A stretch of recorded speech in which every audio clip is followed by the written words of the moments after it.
right, guys, Mike Gonsalves here, and I am big time excited today to be chatting with Charlie Gilkey. Charlie, thank you so much for being here, man. I appreciate it.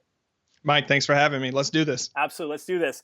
Charlie, I have a quick little brief bio on you here, and I always read it because my mind is always like, man, I know I'm gonna forget something, so I'm like, let me go ahead and read it. So, Charlie, you are a best-selling author, a speaker, blogger, podcaster, and business strategist.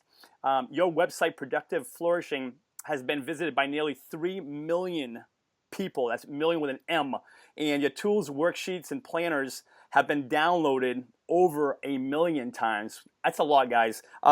You've taught thousands of people how to go from idea to done using simple but powerful approaches that tap into your strengths and genius. I love that, man, and I'm so fired up to talk to you today. So again, thanks for being here, man. And you ready to do this? I'm born ready. Let's do it. Let's go. Charlie, I want to chat with you, man. First of all, I work with entrepreneurs. I help them cultivate, get a healthy mind going, healthy body so they can go on and create their healthy business for themselves.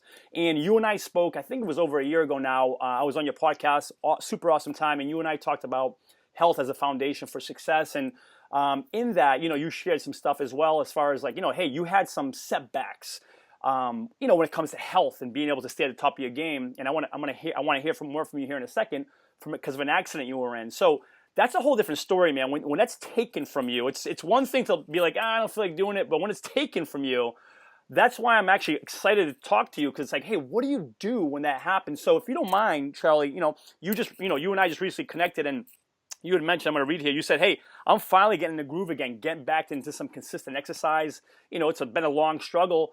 If you don't mind, just kind of share with us, what happened there, where you at now, like what's that situation? What was that? Yeah, so there's kind of a before, during, after that I'll jump into here, right? And so part of it is that I'm been in that dual position where I've always known the value of physical activity. I've always felt better. I've always known that it's a part of thriving. But I also, in case any listeners, are looking at this, it's like I also had that same struggle. Knowing that and doing it has always been the challenge. I was never as active. I was never exercised as much as I knew I could have or should have. Now, part of it is I've been blessed with really good genetics, right? And so I could work out a little bit and have great results, right? Much to the chagrin of my friends and buddies. Like I'll go to the gym once a week and I'll stay, in shape indefinitely. And they're like 3 to 5 times in the week just to maintain their physical health to the degree of mine. So, the thing about it is having it easy in that way also made it easier for me to be lazy about it. Mm-hmm. Right? Because I'm like, I don't want to be the Rock at this point in my life. Like that's expensive. You got to eat a lot of food and you got to spend a lot of time in the gym. I don't want that. I just want to stay in shape. And so I was able to work out far less and stay in shape. Right. Yes. But even that, I was like, I would probably feel better if I worked out more. So that was all before the accident. Now, I was also in the military, right? I grew up in a military family. And what I love about that culture is physicality is a part of what it means to be a good professional military service member. It's not optional. Like there's a lot of positive incentives to be fit. And there's a lot of really negative incentives to not be fit, right? And so it's a culture that incentivized it to a really good degree. So for people who are not used to the military, don't know what I'm talking about, like it's quite common that you will wake up and go as a unit and exercise first thing before the morning. It's PT. It's part of the job, right? Sure. And there are very few other careers or organizations to where you show up with your coworkers and work out, and that's paid time. Wow. That's the degree to which it's part of that culture. So I was a part of that as well. So, around, I should have my dates on this one. So I'm going to say 2013, 2014 in that time frame, just because I don't know what time it is right now. I was in a car accident with my wife. Now, it wasn't a major car accident. It wasn't one of those things where I was in the cast for like 6 months or I was paralyzed from any place. But what it did do is because we were rear-ended and I was looking to the right and she was looking to the left, it really messed up our bodies, our spinal alignment. We got to the point to where we couldn't sit or stand for longer than 20 minutes. So even this interview that I'm going to be on is longer than I would be able to stand without being in excruciating pain. Wow. Or sit for longer than 20 minutes. So I'm a writer. And I don't write well moving and standing up. I need to sit down. So it really dried up a lot of that on the creative side of things. It dried up a lot of what fueled my business. But it also was super challenging to go work out, because between doctors saying like, no, now's not the time for you to go and lift weights, Charlie, or like right now is not the time for you to be running. Your spine is out of alignment. We got some things that we're working on, right? And, being said, like, you can do yoga, but I'm one of those people that I don't like yoga, right? It makes me neurotic. It's not my thing, right? I like things where you can run and pick things up and yell and things like that, or as opposed to what yoga can be sometimes. Sure. And so, yeah, in a very real way, that was taken from me. But what was also taken from me in a way was that level of just good enough maintenance that I had been doing, right, over all those years plummeted, right? And I lost a lot of my core strength, which if you've ever done a lot of activity, you lose your core strength. It's just hard to do anything, right? And I'm still rebuilding a lot of that. Sure. And so it was about 18 months or so where most of the strength additive things that I would do, or the cardio additive things I would do, I was actually off the things that I was able to do at that time. Right. And so, the normal things happen, right? You stop working out, you become more sedentary, you maintain your level of diet, right? You still eat the same or more because you're stressed. Sure. So you pack on some weight too. Yep. So that's a fun added thing to the process. So you're heavier, you're less flexible, and you're less strong, and that's your starting point, right? Yeah. And so that's really what it did. But I always look back. There's a quote by George Patton that I love, right? Which is an active mind cannot exist in an inactive body. Love that. Can you repeat that? Yeah. Can you repeat that? An active mind cannot exist in an inactive body. Love it. And so I got to the point where it's like, I got to do something, right? Because I can't just do nothing. And so what I started doing, and I think we may have talked about this last time, Mike, is I started doing many more micro movements. And so rather than going and working out for 30 minutes or 45 minutes, I'd be like, hey, I'm going to do some stretching in between meetings, or hey, I'm going to get a kettlebell and I can do a little bit, or hey, I'm going to do, the few push-ups that I can do compared to what I used to do. Or I'm going to do some squats or whatever it is. And so I started thinking about all these little micro movements that I could sprinkle throughout the day so that whatever decline I was on would stop. And maybe I can start retraining my body that, like, this is what you do, right? Yes. And so as I started to heal from that, one of the things I did was, like, I got the standing desk that I'm in that goes up and down, and I could press the button. But that was a necessity at the time, actually. I could not work without that because, and it added, this desk itself added another hour or two of creative time on the day because I was able to better manage my pain and my energy and things like that. So it paid for itself pretty quickly. Sure.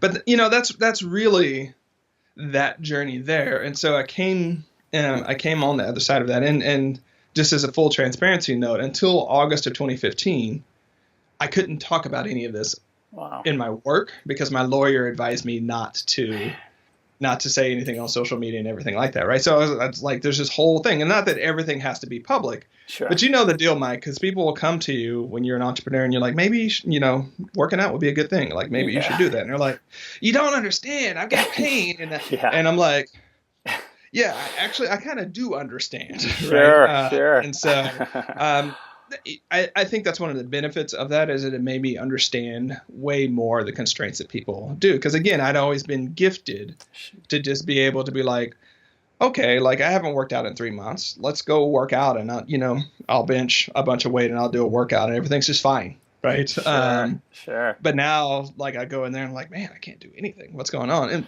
And so I think, the other benefit of all that is it showed the value of, even if it's not at the level of, Mike Gonzalez or, a Spartan racer or everything, consistently having something where you're working out, once a week or once every other week is, you can maintain a whole lot, right? And granted, it's great to go 3 to 5 times a week, whatever your trainer tells you to do. But if nothing else, getting your butt in there has value. Trust me, because when that gets taken away from you, you will plummet, right? Pretty hard. And no one knows that better than you because it was taken from you. Charlie, first of all, thank you for sharing all that, man. I really appreciate that. I've heard it before, and I'm hearing it again. And it just reemphasizes like what you've been able to do. And let me just say this: what I love about what you just shared, Charlie, and everyone listening, guys. It's like, listen to what Charlie just said. He used to be able to get all these benefits without really doing as much. Sometimes you just get that credit. So that was taken away from him, and a lot was taken away. But you know what I love what you did, Charlie, is like you said, okay, well, what can I do? And I think you described them as micro movements. And you just said, instead of saying, well, dude, but I used to do this, X, Y, and Z, you didn't focus on that. You're like, well, what can I do? And I absolutely love that. And it's right in line with what we do in Entrepreneur Fitness Academy, where it's like, we're not saying, hey, if you can't do 30 minutes or 45 or an hour, then you're screwed. No, we say, hey, what can you do? And let's work with that. And that's exactly what you did, man. And I cannot credit you enough, because it can be a mind F if you let it. Maybe you let it for a little, but you said, all right, man, let's get to it. And you've done that. And please, if you don't mind sharing with us, because you just shared this with me recently, it was like a 30 for 30 challenge where it was like 30 minutes of exercise for 30 straight days. I mean, that's challenging for anyone. You can be in tip-top shape. That's challenging for anyone, let alone someone who's kind of, getting back into the groove. Do you mind sharing, hey, what was that? How did it help, and why did you do it? What's the scoop there? Yeah, so we're on this side of the accident. So I'm glad we talked about the accident, because that gives the foundation. Yeah. I was still at the point to where it's like, I want to work out more. I got to get back into the groove, and I want to get stronger. And my wife, who is brilliant on so many different levels, she's also a fantastic coach, right? And she knows we've been together for going on 20 years. And so she knows what works with me. And she's like, and she knows that daily habits work with me. I could develop a daily habit really, really quickly. Like once or twice a week, I'm terrible at once or twice a week. Every day, I'm great, right?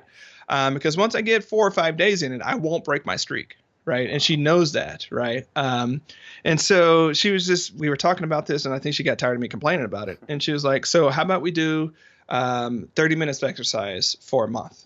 Like, will you commit to doing that?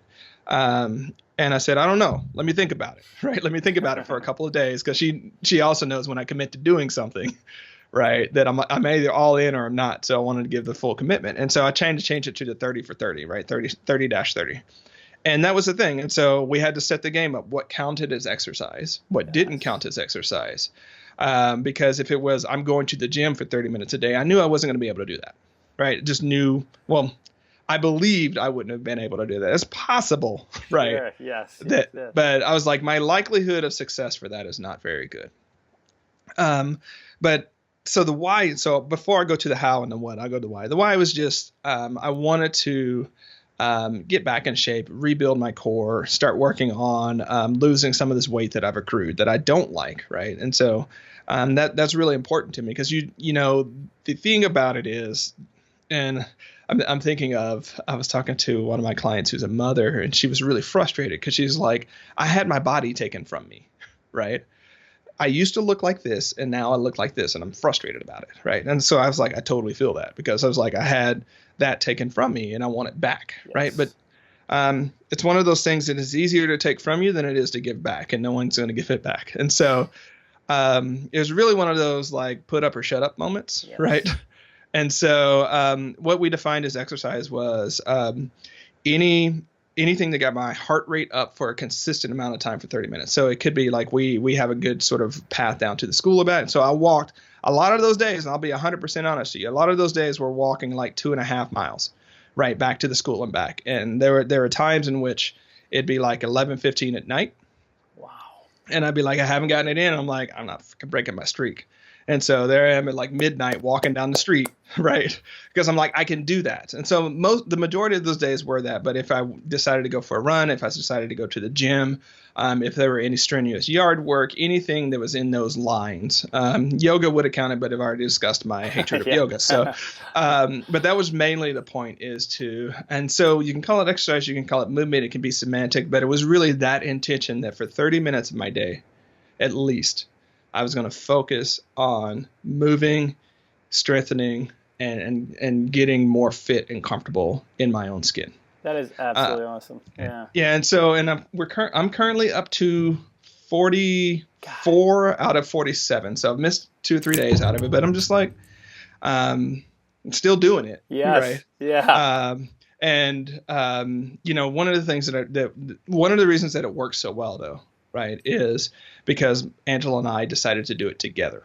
And the days I haven't done it, she's been gone, right? She's been in Hawaii, and so that required a different level of resolve. And so for the listeners here, when Mike reached out to me about this, I was like, hey, man, I don't know that I'm actually the best person to talk about this, right? Because I'm not one of those guys that wakes up and it's like, I'm going to run 5 miles today, or I'm not going to do a Spartan race. I'm not a triathlete. Like, I'm a guy that's doing the best he can with what he's got right now. Yes. And it's like, if that's what you want, I'm there. But if it's, if you're looking for, like, I'm not Steve Cam. I don't know what Steve Cam's workout right now is, right? Right. Not me. I'm not Jonathan Meade, right? Yes. But here's what I got. And so that's what I just want to say, man. Honestly, like, it's still one of those things where it's a work in progress. And it's still one of those things where I can tell you the amount of resolve that you have to do it once you get back is incredible. And having other people doing it with you helps out a lot.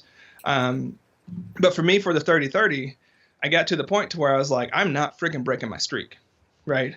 I will walk at midnight. I'll walk at 1 o'clock in the morning. I'm not going to bed until this gets done, right? And the other thing I figured out, and I think for me, and I'll probably end up writing about this on at Productive Flourishing as well. The other thing is that it forced me to figure out how I was going to do it. Because I was like, well, I'm a morning person. I work best in the morning. That's when I want to do everything. That's also the amount of time where psychologically I would like to work out and just be done with it, right? But for me, and I'm sure many entrepreneurs might be in the same position, if it were forced between my highest and best time and working out, majority of the time, my highest and best time would go to the entrepreneur or go to build my business and not to work out. Sure. That's just the reality of it, right? Sure. And so for me, I was like, okay, well, that's been an excuse for a long ass time. I still got to get this 30 minutes in. So where am I going to put it? If it's not going to be the first thing, fine. Where am I going to put it? And it turns out that it ended up being after work. It turned out to be after dinner. Sometimes it turned out being at 11 o'clock at night walking down the road, right, to get my time in. But I think that's the beauty of forcing something that's more extreme than you might otherwise think. Because I know for me now on this side of it, it created a disincentive to be like, well, I'm going to work out, 2 or 3 times a week, and that'll be fine. Well, 2 or 3 times, that's a variable. When am I going to work out? What's that going to look like? So on and so forth, as opposed to every day it's going to happen, right? You can do this the easy way or you can do it the hard way, right? And a lot of times I was just like, what can I do right now? And how can I craft this movement game so that I can win it? Because I knew starting with working out every day at the gym, lifting weights. Number one, it's not healthy for me. I know that's not healthy for me at this point in time. I've tried CrossFit. Yeah. Too old for CrossFit, or at least the way that I learned it, right? And so, or I was not at the level of physical conditioning I needed to be able for it to be a fruitful activity, which is what I would say. Sure. So I knew what was going to work for me, what wasn't going to work for me, and defining the game so that it got me moving is better than defining a game such that you don't move at all when you're trying to move, No, oh man, so much good stuff there. So much good stuff there. First of all, I love that you defined what that looks like, and you define it in a way, Charlie, where it could be 11:30 at night, and you still could do it. Versus like, if your only option was like, hey man, like you said, CrossFit. Well, if it's 11:30 at night, maybe it's like, oh well, I'm screwed. I can't keep that streak alive. So you define it in a way where you allow yourself to be successful. Didn't matter when it was. I love that, guys. If you listen, to give yourself options as far as like what you can do to always be successful. Regardless of your resources or whatever time of day it is, and how much time you have, even. Another thing I love that you said, Charlie, is like, hey, I did what I could where I was with what I had. Another awesome piece. Hey, man, do what you can where you are with what you have, or in this case, even whatever time it is, do what you can. 11:30 at night, do what you can. Last thing I'll say, and you mentioned it yourself, is you said exactly the conversation you had. You're like, hey, Mike, I don't know if I want to go on the show. I don't know if I want to have this conversation, like, because where I'm at. And Charlie, that's exactly why I wanted to have you on here, man, was because it's like, it's not those big steps. I don't believe that's not how the 30-Day Entrepreneur Fitness Academy works, where we're all about the small incremental steps. Like you say, consistently done over time. I think that's what compounds to this epic, like this apex of success. So that's why I was so excited to get you on here to share because it's like, It's not that one or two like kick-ass workouts on a weekend. It's that consistent. It's that turtle slowly every day, getting it done, getting it done. So that's why I was super excited. So thank you for sharing that, guys. If you're listening to this, I hope this resonates. Where it's not. I mean, there's nothing wrong with going and crushing it on the weekends for 2 hours. Please do. Yeah, Right, absolutely. right. Nothing wrong with it. But if there's something that I'm taking out of this, Charlie, and hopefully the listeners are, is like, you know what? Listen, man, don't underestimate that. Those little bits every day, every day, every day. Maybe it's not what you were doing 20 years ago, in high school and college, but it's still, like I said, I call it compounding health, Charlie. People understand compounding interest. It stacks up over time. I call it compounding health. Kind of the same idea there. So thank you, man, for sharing that. So much value there, man. I appreciate that. Yeah, let me jump in real quick because what I would say is there's a link between building your business and being an entrepreneur and this, right? Because if your idea is that I've got to have all of this before I can start my business or before I can roll out this next thing, before I can do this type of thing, you're going to fail in the same way, right, that you might fail with your physical goals, right? Because so this is just, maybe it's an important aside, but about halfway through the 30 for 30, I was like, I'm going to start writing every day too. And I started writing every day, and I haven't broke my streak on writing right since then either, right? Because it's the same type of thing. But I was like, okay, I'm going to backwards engineer this, and what can I do? How am I going to get this thing going again? So I removed all the eliminations, all the distractions, and the thing that it's so easy to tell yourself is that on both on fitness and your business is, well, when I get this piece of equipment, then it's going to make the most sense. When this happens, when I have this number of followers, when I make this thing, when I have this many people that like me, when this influencer when I get that attention, you set up so many different things that prevent you from getting started, right? And so if you flip it and you always go back to that question, like, okay, it's not about the tools. It's not about the technology. It's not about the publishing platform. It's not about Twitter or Facebook, any of that shit. It's about showing up. And how am I going to show up today? Right. And with what I have, because you always have something. And I'm just going to pause here because it's like so many people are like, I need the newest MacBook Pro, or I need the newest thing. We've been building businesses on tables, in garages. There are people in Africa right now building businesses off of their smartphone, off of African sort of cell technology, right?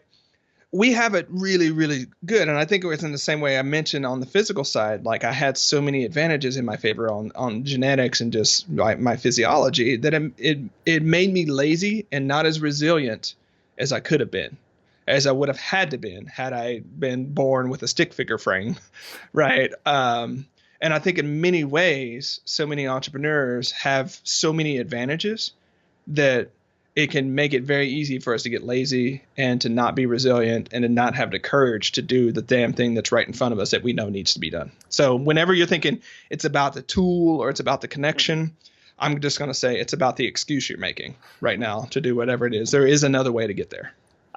I love everything you said there. The one thing so simple, what you said, Charlie, just show up. I love that. Whether it's like you said, business, you're not going to have everything in front of you. You don't need the best running shoes. You don't need the best, newest outfit. It's nice to have, but you don't need that. Just show up. Do what you can where you are with what you have. Like you said, you have a table, start there. If you're an entrepreneur, you have a pair of running shoes, you got like 5-pound dumbbells in your room, start there, man. Do what you can where you are with what you have. Just show up. Thanks for that, man.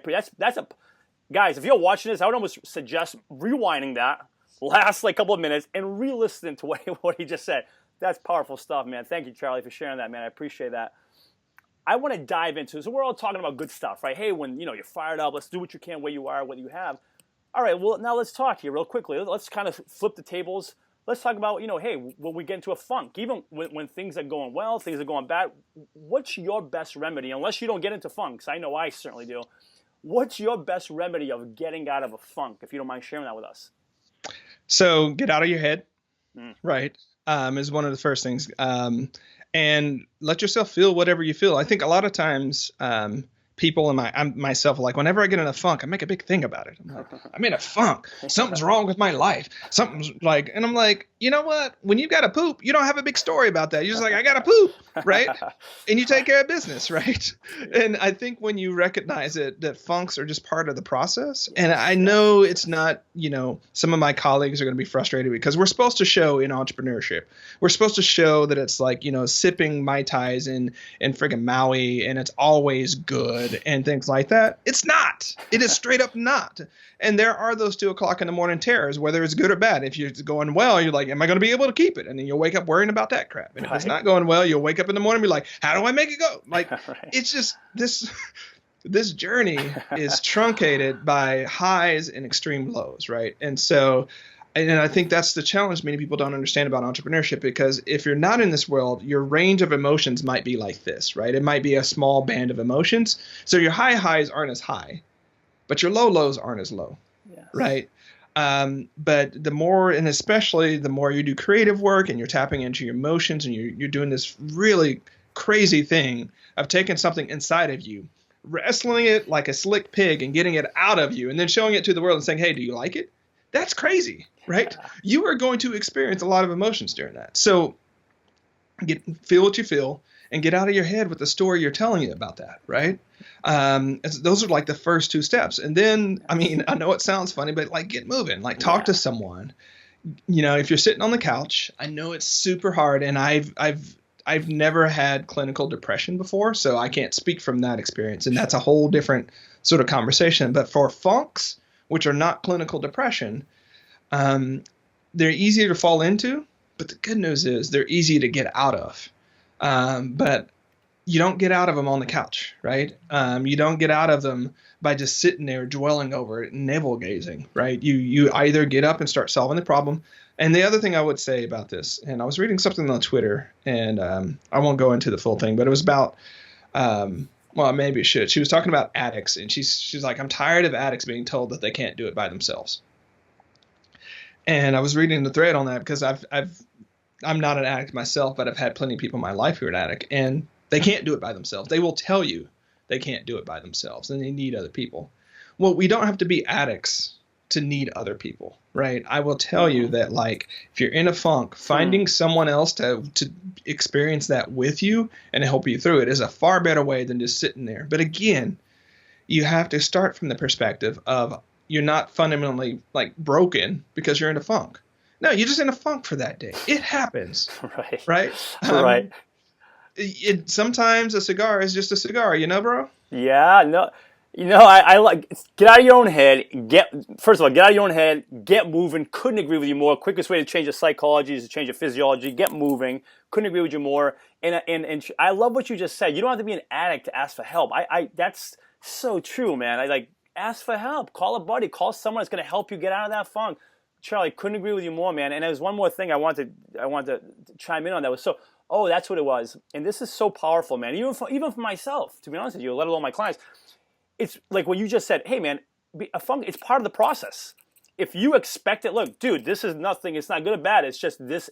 It's just part of the process. Okay, how do I get past it? Like you said, get moving, call someone, get out of your own head, and go. And don't be like, oh, what the hell's going on? Well, what's going on is what's supposed to be going on, if you will. Let me jump in here real quick because I've been doing some research on please. Post-accomplishment depression. And so there's this weird thing that happens amongst, say, Olympic athletes, that once they win a medal, they are never more depressed than after they've won it. Once athletes once they have that big win, there's typically a huge bout of depression that follows, right? And musicians, we see the same thing, which is why there's so many, but any level of high accomplishment has a tendency to trigger depression after accomplishment. Now, there are a lot of different reasons why, and I'm still doing a lot of research for it, but I've experienced it enough with myself and my clients to know that it's a thing. Now, here's the challenging thing about it, right? One of the reasons when you start talking about funks is a lot of times it will happen after you've had a significant win. And that's, I think, where the story comes in, because you're like, what is wrong with me? Like, I should be happy, but I'm not, right? And so, yes, we understand funks when things aren't going well, right?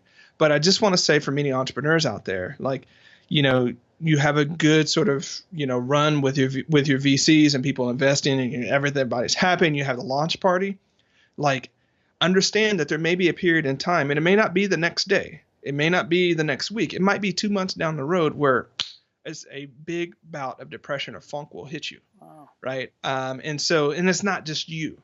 This is a thing that I want to make sure that people know about. And so you launch your book, everybody's happy about it. You're doing a great job and you hit the bestseller list. 2-3 months later, you're in a funk. You launch your website, your business, whatever that is. So just understand that that's not just you. And I think that helps a lot, because I think when you understand that this is not just something I'm going through, this is something people go through, then you can reach out for help. Then you can start to be active about it. And then you don't go into sort of that entrepreneurial existential crisis. Like, am I doing the right thing? Is there something else I should be doing with my life? Do I really love my wife? Like all those sort of weird things that come up. Like, Yes. It's just a funk and it happens and you don't have to let it beat you. Clinical depression, whole nother matter. But Right. in the range of what we're talking about, right? It's a part of the process. I love that you just shared that last. Thank you for sharing that. I mean, that's powerful stuff, guys. It's not just when things are going bad. Charlie just said, listen to what you just said. Even when something big, grand, awesome happens. And the reason why I love that you share that, Charlie, is because expectations is everything. Some of the times I've been let down the most is when my expectations it wasn't what I thought it was going to be. So guys, if you just listen to what Charlie said, it's like, even if something grand is going on, it doesn't have to be something bad, even something good. If that happens, expectation-wise, don't be like, what the hell is going on? Be like, hey, you know what? Sometimes this happens. And it's just like you said, okay, well, get out of your own head. It's not forever. And again, in the context we're talking about it. So that was huge, man. Thank you for sharing that. Because even myself, every time I think of funk, Charlie, I always think of like, in a negative kind of way, something bad's going on. You just kind of brought a whole different light to it. Say, no, even when things are going well. That's super, super powerful, man. Thank you for sharing that. I appreciate that. Thanks. Yeah, no, thank you. Charlie, I got to ask you, man. Some people think it's a cliche kind of question. I love it because it's kind of like it's what drives us. It's what drives me. I want to know why you do what you do. Like, what's your why, if you will? Why do you do what you do, man? I know your work. I love it. First of all, why do you do the work you do? So I'll answer what may be a cliche question. I think it's a great question with, what may be a cliche answer. I really do want people to be all they can be. I grew up in that world, right? You guys know about my military background and everything. And so I look at so many people out there that have so much potential that they just don't recognize. And it really does frustrate me, whether we're talking about an individual's potential, or whether we're talking about a business team's potential, or whether we're talking about an organization's potential. We are far more capable than we give ourselves credit for. And partially because to reach our level of potential looks surprisingly like work, right?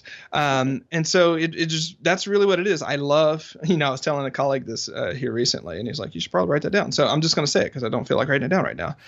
I'm not the guy who likes when people start new things. That's not my jam, actually, right? I'm the guy who loves being at the finish line with people, and they run across the line, and they're exhausted, and they're like, oh man, I'm so tired. But then you turn them around and you said, look what you just did. Yes. Right? Look what you just did. That's my jam. It gives me chills every time. And so it's not like I'm not the guy like, hey, I started my business and all the high fives going around. I'm like, okay, that's cool. Yeah. Right? Because it is a finish line in a way. But my jam is when people are like, I didn't think I can do that, and I just proved that I could.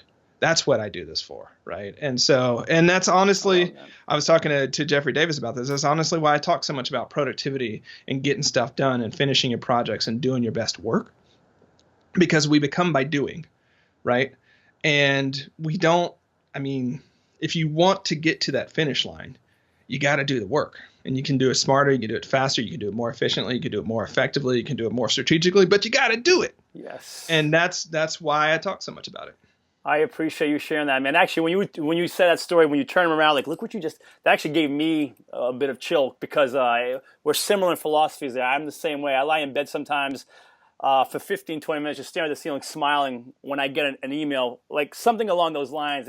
There's nothing like it. Even talking about it now gets me fired up. So thanks for sharing that, man. That's powerful. It gives me permagrin right now just hearing you talk about it. Thanks. Thanks, man. I appreciate that. Hey Charlie, I want to know, man. You help, like you said, you help people get to that finish line, and this goal setting. I call it like successful goal setting, and that's what we do in Entrepreneur Fitness Academy, and we define the difference between goal setting, successful goal setting. I'm curious for you, like, what's your definition? How would you define for yourself, for your clients, successful goal setting? How would you define that? Ooh, that's a complicated question, right? All So, right. I tend to think in terms of three levels of success, right? There's small success, like you got it done. There's moderate success, you got it done and then some. And then you have epic success, right? Or extreme success if you're not a millennial, right? And so, successful goal setting, part of it is being clear about what target you're going after. And before you fully commit to that, saying, I am willing to put in the level of investment to get to that level of success. And that's what I tell a lot of people is like, if you have an epic or extreme goal, before you really commit to it, commit to the extreme amount of effort that it's going to take to achieve it. Because if you're not willing to put that in, choose a different goal, right? Choose a small success goal, choose a moderate success goal. So even my 30 for 30 is like, I want, it was moderate in the sense where I've never done a 30 for 30 before, right? And so, but it wasn't like I'm going to go to the gym every day because I knew I was not going to be able to put that level of investment in, right? And so successful goal setting is being clear about what that looks like to the degree of how is the world different? Because what really frustrates me on the goal setting side is when people have super fuzzy goals. Like I want to lose weight, given our context. Yes. That's like the worst goal ever, right? You lose a pound, you're done, right? You lose 100 pounds, are you done? Right? You don't know, right? You can't ever get to that point where you look around and say, here's where I'm in. So losing 15 pounds in 3 months, that's a really well-formed goal. That might be small, that might be moderate, that might be epic, depending upon where you are, but that's a really well-formed goal. But for me, and I know it seems weird, but for me, successful goal setting includes really considering the amount of resources and effort you're going to put to make that happen. And if you're just setting bullshit goals where you're just like, I want to get there, and you're not thinking about what it's going to take to get there, trust me, 2 weeks later, you're not going to pay attention to that. That's what we do with resolutions, man. It's like, I'm going to do all these things, but we don't answer the fundamental question. How am I going to change my life and my day-to-day behaviors to reach that goal? And if you're not answering that question when you're doing goal setting, you're not doing successful goal setting by my standards. And it's just part of the process, man. Yeah, I love the clear, specific, but I love that last piece you just said in there. That was powerful stuff, man. Clear, specific. I'm with you, Charlie. In that last piece, it's like, hey, here's what it's going to take to get there. Are you willing to do that? And are you willing to do what it takes every day? I love that, man. I love that last piece, because in the academy we run, yeah, big time in there. We talk about clarity, specific. What is it? Specific. Like you said, hey, I want to lose weight. All right, you lost a pound, get out of here. But now it's like, okay, you want to lose 100. Well, it's going to take doing X, Y, and Z. Are you willing to do that? And like you said, if not, then maybe you change. Huge, guys. If you listen to that, be clear, be specific, but also identify, am I willing to do what's necessary? And if you're not, that's a whole different discussion. But thanks for sharing that, Charlie. I appreciate that, man. Awesome. There's a favorite quote of mine from Jim Rohn, one of my favorites. And he's simple. Take care of your body. It's the only place you have to live. Take care of your body. It's the only place you have to live. I love that quote. I'm just curious, and you kind of told us, I know there's 30 for 30. If you don't mind, just like, what are you doing like today? Like, just give me like an average day where you're doing what you're doing to keep your body, and in a good position. What do you do? All right, so part of it is I've baked it into my environment. So this is a variable desk, right? And so I've actually stood up a bit too long. And so honestly, for readers, I'm in a little bit of pain, but don't worry about that, Mike, because I would typically make my desk go down about at 20, 25 minutes into it. Like whenever I feel my body getting a little stiff, like it's just constant movement up and down. I don't want to interrupt with the video, so it's all good. Don't worry about it. So that's one piece. But the other thing about it is, again, I still do the micro movements. So when my coffee is brewing, I've got a kettlebell and I'm doing some kettlebell movements, right? Or I'm doing some squats, or, I've got an 8-pound medicine ball. So I'm like doing stuff with that and doing crunches, or I'm doing different things. And so I'm trying to, and on the creative side, so I'll go creative and then go back to the physical. There's this idea of like stealing time to do something, right? And so most of the really prolific people that you see, they steal time that exist and do other things. So Isaac Asimov, with the like 500 books that he wrote, he would steal 15 minutes at a time and write these books, right? And so I do the same thing Love it. for activity. I'm like, I'm waiting on Angela because I don't know why I'm waiting on Angela, but it's going to be 10, 15 minutes. Like, what can I do in this amount of time, right, to make it happen, right? And again, micro movement, stretching. And I mean, there's so many things that you can do. And I'm really grateful for the Army because that's where I learned so many of the calisthenics and things like that, right? You just know that no matter where you are in the world, there is a gym right in front of you, Yes. right? Yes. It's your Yes. body, it's the floor, it's the wall, Right. it's whatever it is. There's a gym wherever you go, right? Just you got to think about the world that way. Like, how can you do it? And so I live like two and a half blocks away from a park, and it's got it's got the normal kid gym stuff, right? And I'm like, well, there's a pull-up bar there. I can do dips there. I can do push-ups there. I can do leg raises over there, right? And just co-opting whatever's around you to make it work, right? Because that's how I learned to do it. And there's also a benefit of growing up poor because you didn't have access to a lot of stuff. So micro movements throughout the day, stretching, and then we're likely going to go for one in our 30, 45-minute walks tonight once the sun goes down. Angela and I, since she's back home. And that's the general plan. I doubt we're going to go work out today because she's wanting to take it easy for today. So we'll probably work out Wednesday or Thursday this week. Sure. But that's really what the day looks like. Where can you find these movements, these stretching? How can you vary your sit-stand posture while your coffee's brewing? Like, how can you put something in there? So another side note on that one is sometimes it's coffee brewing, I'm doing kettlebell. Other times I'm like playing my guitar, right? You got these minutes that you can steal from other things, right? And I think we all have those. Absolutely. It's just how are you using those? Absolutely, Charlie. I'm so glad you said that. I'm so fired up to hear you say that because usually the argument is like, well, what's 5 minutes here, 10 minutes here? Come on, really? Because usually the thought is like, well, if I don't have this 30 or 40 minute time together, then it's like it's not going to work.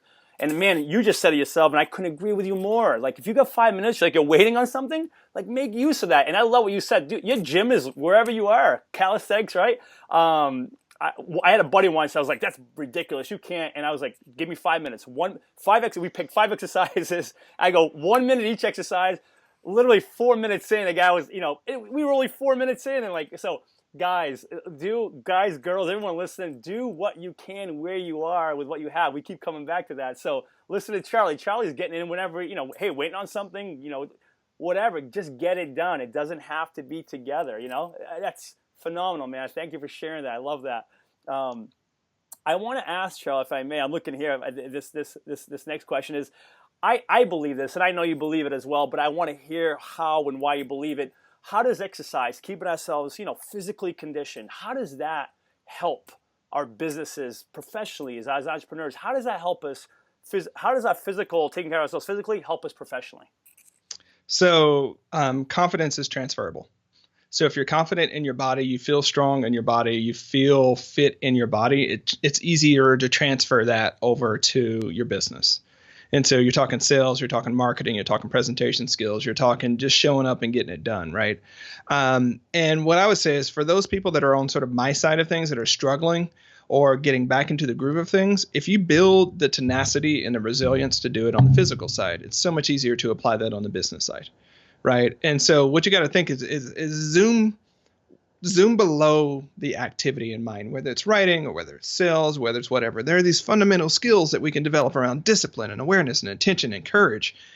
Anytime you're feeding those particular buckets, they're going to be transferable to something else. So you become more courageous physically, you become more courageous in your business, right? You become more courageous in your business, maybe you become more courageous physically, right? Teaching about boundaries, right? The boundaries of when you're going to work and when you're not going to work. There are so many entrepreneurs that are so close to burnout because they don't have an off switch in their business, right? They wake up, they start checking their phone, and then it's like 9 o'clock at night. They're still on Twitter and Facebook and whatever, like checking their phone and things like that. To exercise, you have to draw that boundary, right?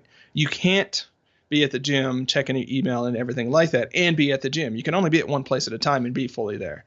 So it forces you to carve out these boundaries that are really, really good, right? And so what I advise my clients who are also entrepreneurs is like, okay, we'll pick an activity and we'll make it a boundary activity. That if we say we're working out at 4:30, that means you have to check out of your business at 4 to get there to the gym, right?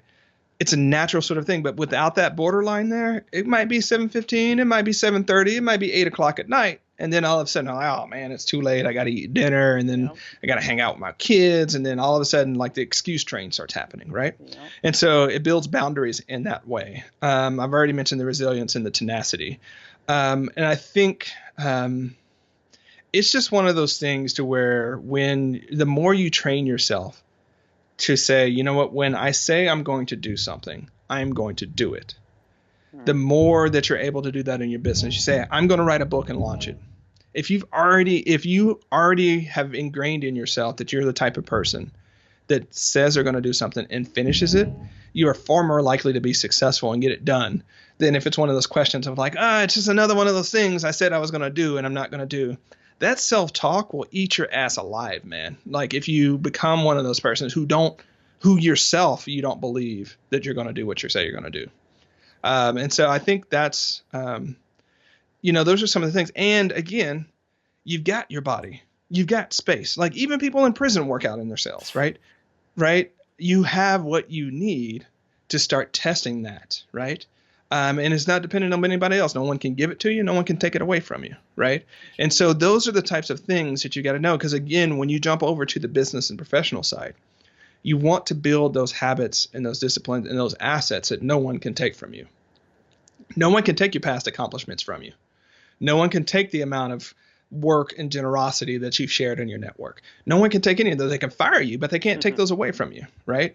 And again, the transferability, right, is the huge piece here. So yes, you can think it's instrumental to building your business, but it also is just one of those things to where they go back and forth so much that it's worth doing. And the other thing that I'll say on here is you have to, and this is the mindset piece, right?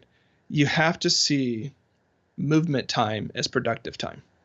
If you don't see it as productive time, whenever you choose between getting stuff done and all the important things to do, or work out, so on and so forth, you have a different context. You're comparing apples to oranges, and it's really easy to get lost, right? But when you say, hey, this 30 minutes of working out is as important as a 30-minute sales call, right? Would you just not show up for that sales call, right? But we just value it that different. We value that sales call as sort of productive and instrumental and things like that, but not the movements. My challenge or my invitation to you is to say, you know what? Put it up there with your most important business activity. And pound for pound, say it's just as important and see how that might change the way you think about getting it done. Just as important. I love that. It's just as important. Not just one of this thing that goes to the bottom of the list. It's just as important. Charlie, I couldn't agree with you more. That one word that I love it. That one word you said, it's transferability. It's transferable. And I could not agree with you more. I've seen it for myself and those I work with. Transferability, guys, like the discipline, the commitment, the focus that you put into exercise. Charlie, no question, man. It translates into everything we do in business. And I love what you said, like the integrity of like, I don't know if you use the word integrity. I can't remember what word you use, but like just the commitment, the consistency to say, hey, I'm going to do this. You commit to doing it and you do it. And if you do that with exercise, right, it's going to transfer into your business. If I say I'm going to do this blog post, do this video, do this, you're going to do it because you created that in the gym or whatever, in your home gym, whatever it may be. I love that word, guys. If there's one thing I want to take away from there that Charlie just said is it transfers. What you do from a physical health perspective transfers into your business. And lastly, what Charlie said, that last piece there was like, hey, it has to be as important. Make it, call it whatever you will, a priority. It has to be that important. If it's not, if you view it as like a nice to have, it's not going to happen. I mean, I know that's the case. It's been the case for me. I'm not embarrassed to say that. Charlie. Whenever you're comparing it against money, like especially, and let's get real, in entrepreneurs, right? And you're growing a business and you're thinking about making those dollars and having everything in. Whenever you're comparing money to working out is largely going to lose. That's just the reality of it because there's so many societal and internal pressures to make the dollar bills, right? Yes. And so it's always going to lose. And so it's one of those things where I've seen people, and Mike, you've probably seen this too, where like when people say I'm going to work out 3 times a week or spend $50 or send $50 to an organization that I hate, and you start dollarizing that time, right? It creates these incentives and it breaks down this wall of, again, productive or revenue generating or prioritized time or working out. And I would say it's the same thing for your family, by the way. Like spending time with your family is another one of those priorities that's just as important. Let's throw them all in the mix and then sort them, as opposed to saying like, here are these things that are super important by my actions. here are the things that are less important. I'm willing to burn my body and I'm willing to burn my family to make money in the business. Like, think about that, guys. Yeah, right. Seriously, think about that. When you put it like that, right? It's exact, guys. Put it in that perspective, and let's see what your decisions are. That's phenomenal, man. That's a great way to put it. It's right in your face. Yeah, that's a great way to look at it. Charlie, first of all, thank you for. I feel bad, man, because I know you've been standing for a while now. So It's all good. We're gonna. I almost didn't tell you that for that reason. No, we're gonna wrap this up here quick. I just got 2 quick questions, and then we're gonna wrap up because this has been. I always say I feel guilty because I feel like I grow so much from these conversations that I almost do it as much for myself as my community, but I always grow so much from what's shared with me. So thank you, big time. 2 quick questions, and we're gonna wrap up here. Really simple, man. I'm gonna take the 2 most common answers everyone gives. Aside from your health and you just being alive, what are you most grateful for at the moment? I would have to say my wife. She's been gone for 8 days, and I've missed her incredibly. And she's been home now, and I can't hug her and kiss her and touch her enough. So I'm super grateful that she's home. And so that's what I'm going to say. That is awesome. Well, geez, and we're keeping you from that. Come on, let's wrap this up. That's awesome, man. Thanks for sharing that. And then lastly, again, this has been such a great time, man. If people want to learn more about you, your work, what you do, your workbooks, where can they find Charlie Gilkey? Where can they find you? All roads lead to productiveflourishing.com. So anything that we do ends up there because otherwise it'd be super confusing. And so we've got a podcast, we've got free planners, we've got courses. And so if you're really looking from going from idea to done and you like the show, then Productive Flourishing is where you can find me. I love that, idea to done. I've known Charlie's work now for a while, guys. I would definitely highly suggest checking him out, his work. Just Charlie as a person. That's why I was excited to chat with you. It's just real stuff, man. Real productive, beneficial stuff. So Charlie, thank you, man. Big time for being here. Go rest your back. Go spend some time with a wife, and we'll chat. I'll look forward to seeing you sometime soon, man. Yeah, thanks for having me. Thank you. Cheers.